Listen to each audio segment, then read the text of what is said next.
Dan banyak hadis-hadis yang datang yang menyebutkan tentang keutamaan baca surat Al-Mulk, tetapi kebanyakannya hadisnya dhaif, kebanyakan hadisnya dhaif.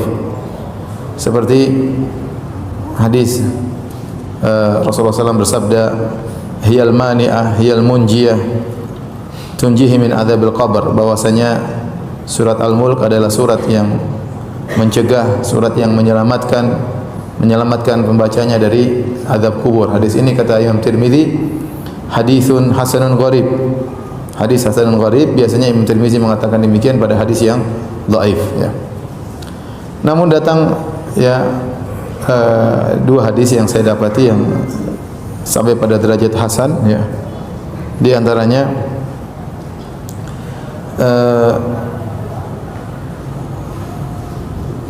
hadis kata dari Abu Hurairah radhiyallahu anhu, kata Nabi sallallahu alaihi wasallam, inna suratan min kitabillah ma hiya illa 30 ayat. Ada sebuah surat dalam Al-Qur'an hanya 30 ayat. Syafa'at li rajulin hatta akhrajathu minan nar yaumal qiyamah.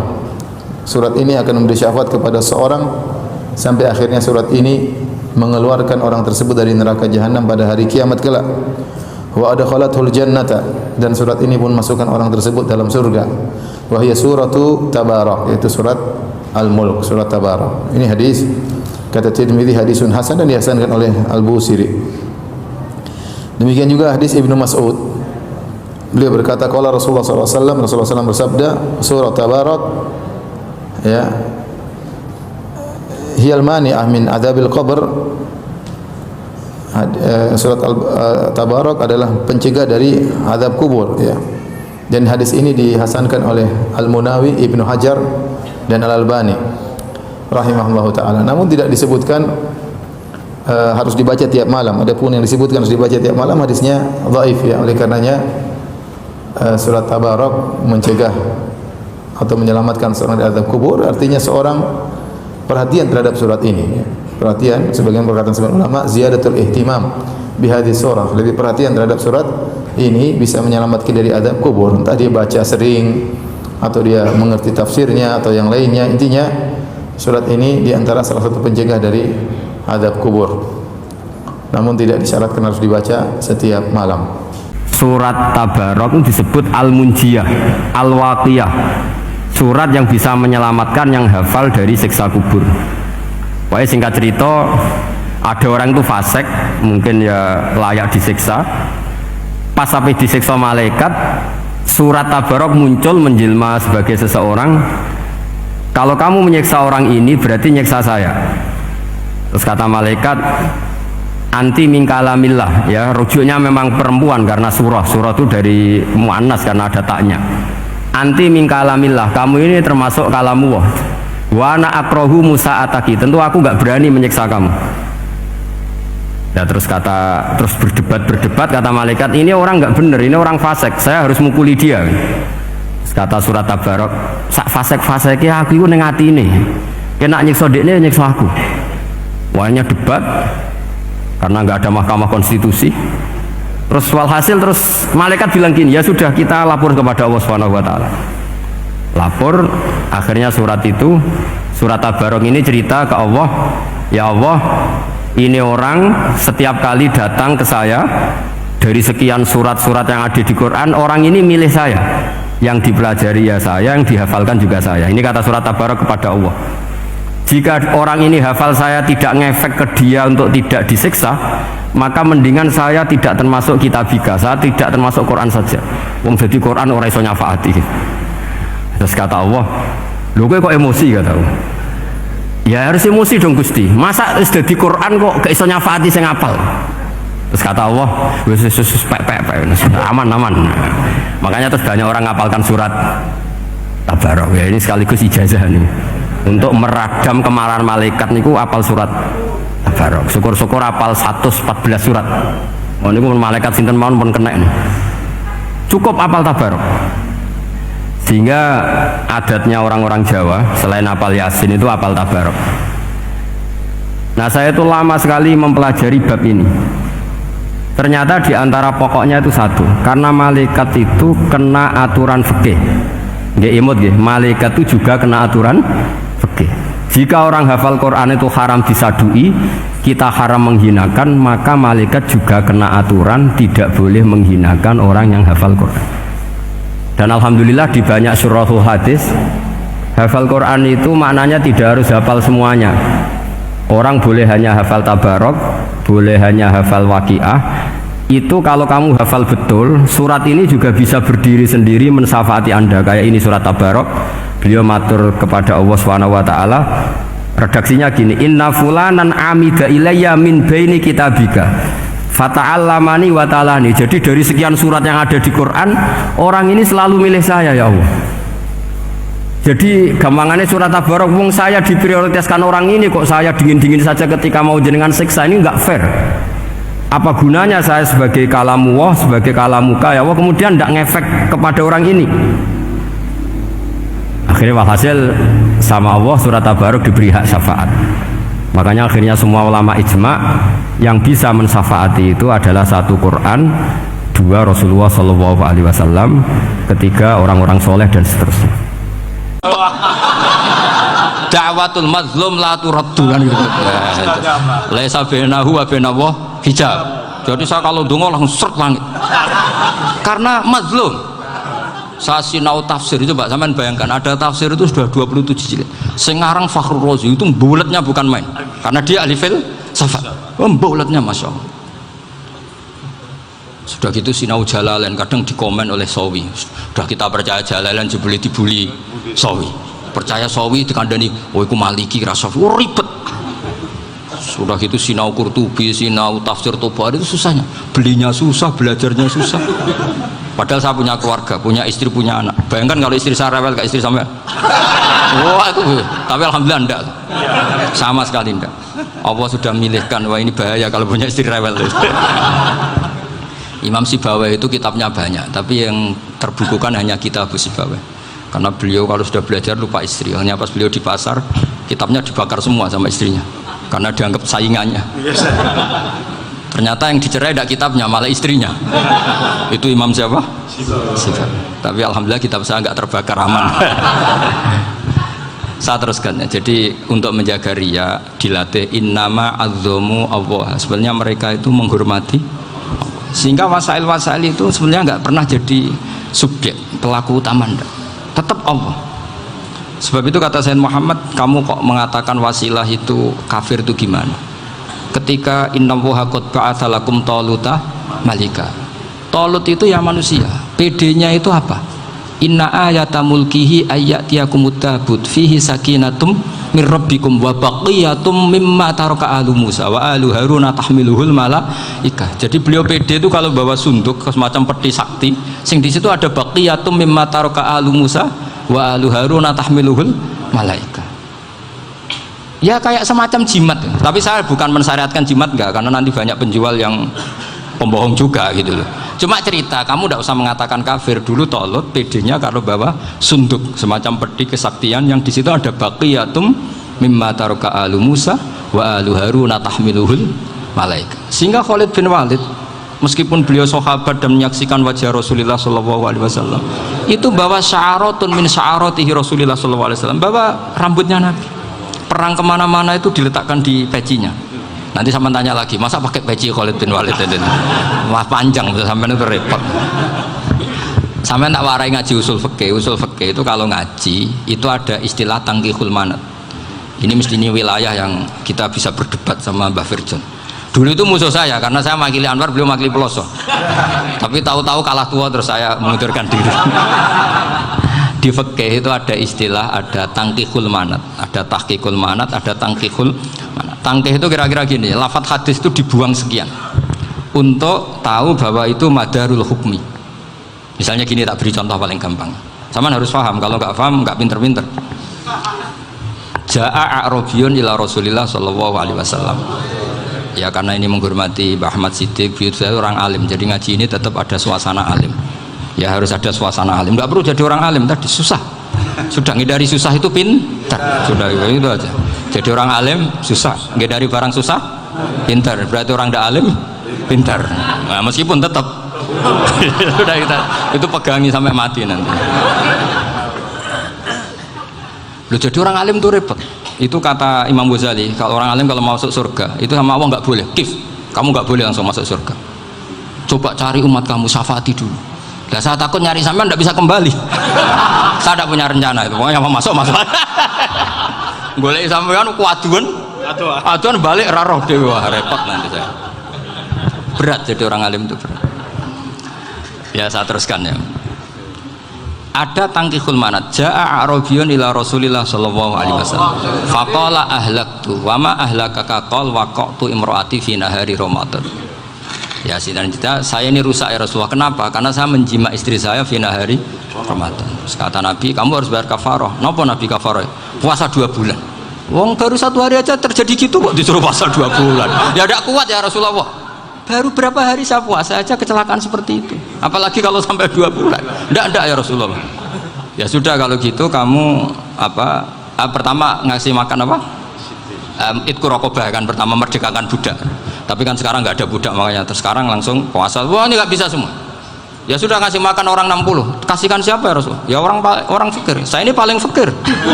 Di kampung saya ini orang paling fakir. Jadi mulai dulu orang fakir itu hubungan suami istri itu paling lancar mulai dulu. Makanya orang fakir itu anaknya banyak karena hiburannya hanya itu. Wong Ramadan aja. Coba mau ke ATM nggak punya uang, mau antri di bank nggak punya, mau apa coba? Itu mulai dulu. Ini sanatnya mutasil. Wah, akhirnya sudah sanksinya kan tadi ya itqu raqabah atau puasa 2 bulan berturut-turut atau ngasih makan 60 orang miskin. Lalu kata ahli usul fikih, kata A'rabi dibuang, nggak menjadi catatan hukum. Orang kota pun kalau melakukan itu juga kena sanksi yang sama. Imro'atau juga dibuang. Andai kan itu dilakukan untuk amatnya juga ketentuannya sama. Nah sekarang perdebatan antara Imam Syafi'i dan Imam Malik begini. Sekarang pertanyaan gini, jima istri itu hukumnya boleh apa haram? Boleh kan? Lalu kalau ada orang tanpa udzur kemudian makan siang-siang, cara Imam Malik hukumnya sama, harus kena sanksi yang sama. Karena sama-sama hadku hurmati Ramadan bi ghairi udzrin syar'iyyin. Sama-sama merusak hukum Ramadan tanpa udzur syar'i. Lu jima itu tidak zina. Kan hukumnya jais. Nah, sekarang makan hukumnya jais, harusnya juga kena ketentuan yang sama. Cara pikirannya Imam Malik. Nah, alhamdulillah Imam Syafi'i gak setuju. Wah, cara setuju repot. Bahkan orang-orang Syafi'i sudah punya khilaf, kalau gitu minum dulu. Iya, biar nggak kena. Iya, biar iftarnya pakai minum. Setelah minum baru jima kan. Ya. Ini sudah menyiapkan khilafnya. Ini khas Syafi'i ini, bongsong rekayasa hukum. Nanti bisa belajar jauh cara ngakali hukum. Makanya guyonan yang masyhur Gus Dur itu gitu. Ada seorang kiai atau Gus lah, ya punya salah, namanya manusia kan punya salah, entah cangkruk entah apa, pokoknya punya salah. Ada wartawan yang ngiranya semua kiai itu orang suci, sehingga tanya sama Gus Dur, Gus itu ada kiai kok ya pokoknya salah lah ya. Tapi jangan bayangkan dosa besar, enggak, kecil-kecil aja. Itu gimana itu, padahal kiai kan orang suci. Jawabnya Gus Dur lucu, ya justru yang boleh salah itu para kiai, kalau kamu nggak boleh. Loh, kok bisa Gus? Karena mereka tahu caranya tobat. Repot. Kalau kamu nggak tahu caranya, sama pelanggaran hukum itu ya harus pakar-pakar hukum. Itu yang tahu caranya rekayasa. Kalau kamu ya kena pasal kan ya. Jadi kamu jangan niru saya. Saya ini punya sekian cara untuk nah, itu namanya khilah. Makanya kata Sayyid Muhammad, kamu tidak usah anti khilah, karena Abu Hanifah itu membolehkan khilah, kitabul khiyal. Yang penting kamu soleh dulu, setelah soleh nanti Allah maklumi. Soleh dulu, syaratnya soleh dulu. Kalau tidak soleh jangan. Contohnya gini, ada orang mau puasa lemes sekali, mau makan, gampang. Kalau langsung makan kan kayak hadku hormati Ramadan biwari udrin syarian. Aku langsung mau jembera sowan Mbah Firjon. Sudah status saya apa? Musafir. Ya sudah, berangkat aja sampai Tuban makan. Nanti kalau nggak jadi ya nggak apa-apa, sudah kan mulai pergi sudah musafir. Saya tidak tahu nanti malaikat tertarik gebuki nggak tahu. Tapi itu ada khilafnya, asal soleh lah. Karena kata Sayyid Muhammad dan semua kitab mengatakan itu. Kalau sama nggak tahu ya kebablasan. Nabi Ayub, yang nabi yang terkenal Gudiken itu siapa? Ayub ya. Nah, itu yang Israiliyatnya kan seru lah.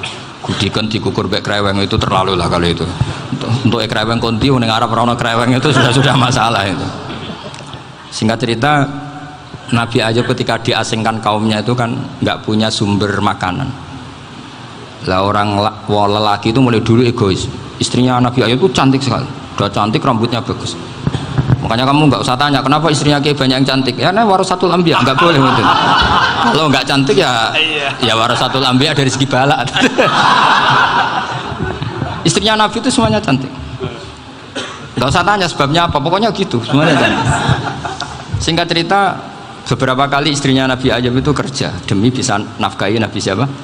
Suatu saat itu tidak ada pekerjaan yang cukup untuk beli roti.